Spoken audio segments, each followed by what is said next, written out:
Guys, it's spooky season. Let's get to this.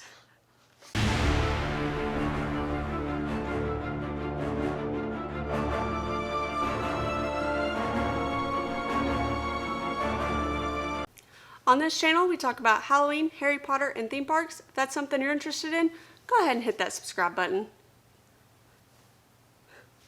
Alright guys, it is finally September. We are so excited and we're in full-fledged Halloween mode. Like every September 1st, yesterday we went ahead and pulled out some of the Halloween decorations. We also watched our first Halloween movie. We try to watch quite a few of those during our Halloween season. We don't like Halloween just being one night, so we stretch it out to at least 2 months. I think we would rather it be like Halloween Town and we could just do this all year, but we try to be reasonable. So hopefully we're not the only people that start breaking out their Halloween decorations this early, but we wanted to put a little video together giving some tips and tricks on how to make your stuff look the best. Not my forte. I am very much just a, ooh, I like that, I buy that, hey Anna, put this somewhere. I would like it in the house, I don't really care where, just put it somewhere. If you let me decorate the house, it would look pretty bad. So with that being said, I think today I will play cameraman, and I will leave this to her.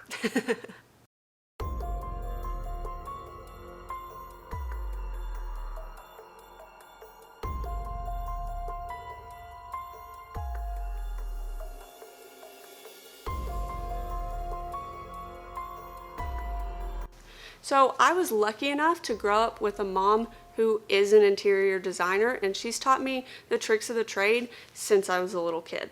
Plus, a couple summers ago, I actually got the opportunity to work for a local design studio, and I learned so much about how to display things in your house while I was working there. So in this video, I wanted to give you guys a couple tricks that I learned about how to make your displays more interesting to the eye and kind of get a better overall look. I know that all of us in the Halloween lovers community put a bunch of money and hard work into all their displays and decorations, so why not do all that you can to make it look that much more awesome?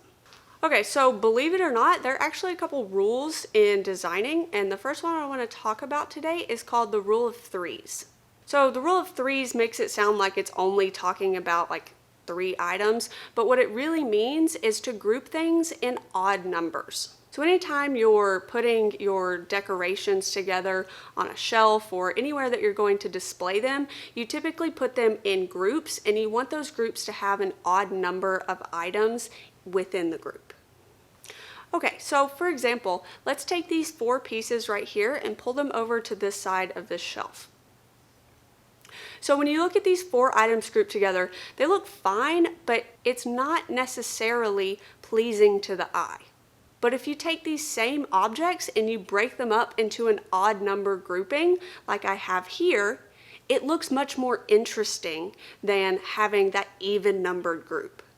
So if you look at this shelf and the way I have it decorated here, the majority of the items are grouped into either 1s, 3s, or 5s.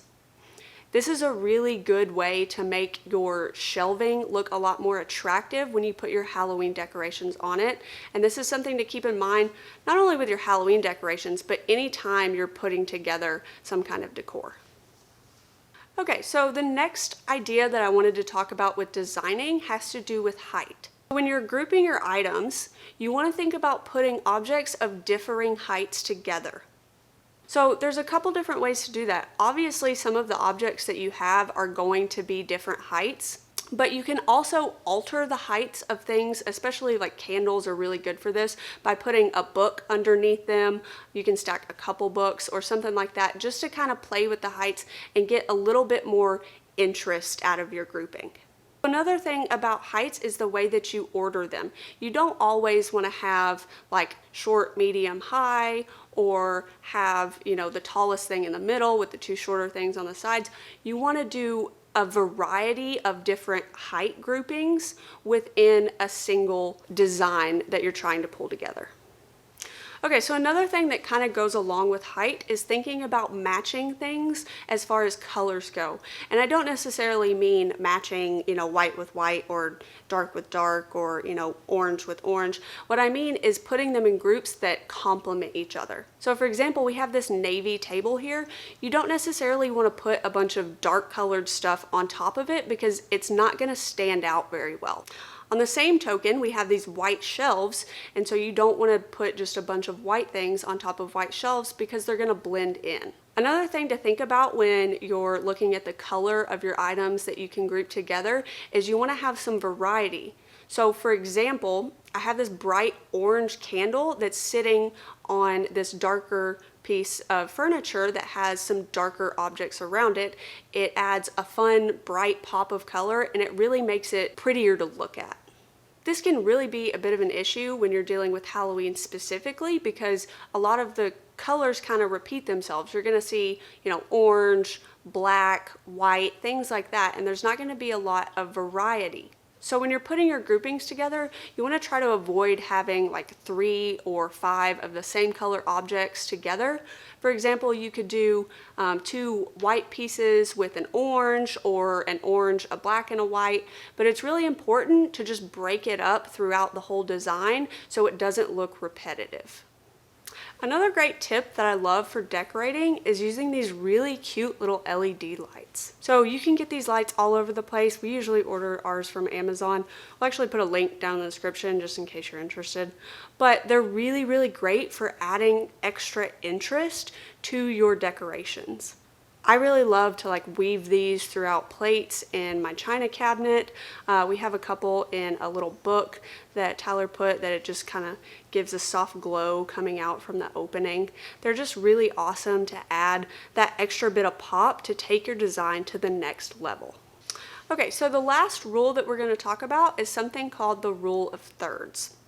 So this is a rule that we are stealing from photography, and it's talking about the focal point of a picture. So if you're trying to take a nice artistic picture that you might want to hang in your house, you want to try to avoid making the focal point of your picture in the center. So the reason for this is similar to our rules of threes, and it's because having things just a little bit off center is more interesting to the human eye. So we want to try to replicate this in our decorating, especially on, shelves and things like that. So when we put up our decor, we want to try to put it off center just a little bit.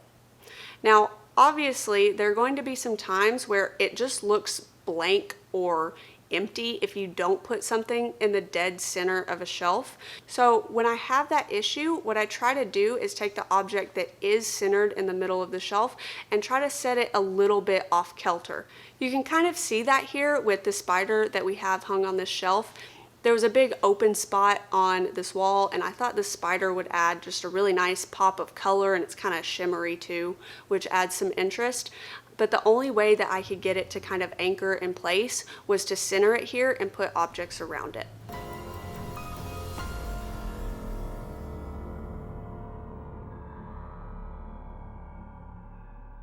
I think that about does it for my decorating tips today. I hope that you guys enjoyed this video, and I hope that you got something out of it to help you with your decorating. Let me know down in the comments what you think about these tips and which one you think is going to help you the most this year. Go ahead, give this video a thumbs up. You can hit that subscription button and go ahead and turn on that bell notification so you get an alert every time we post a new video. Thanks for watching.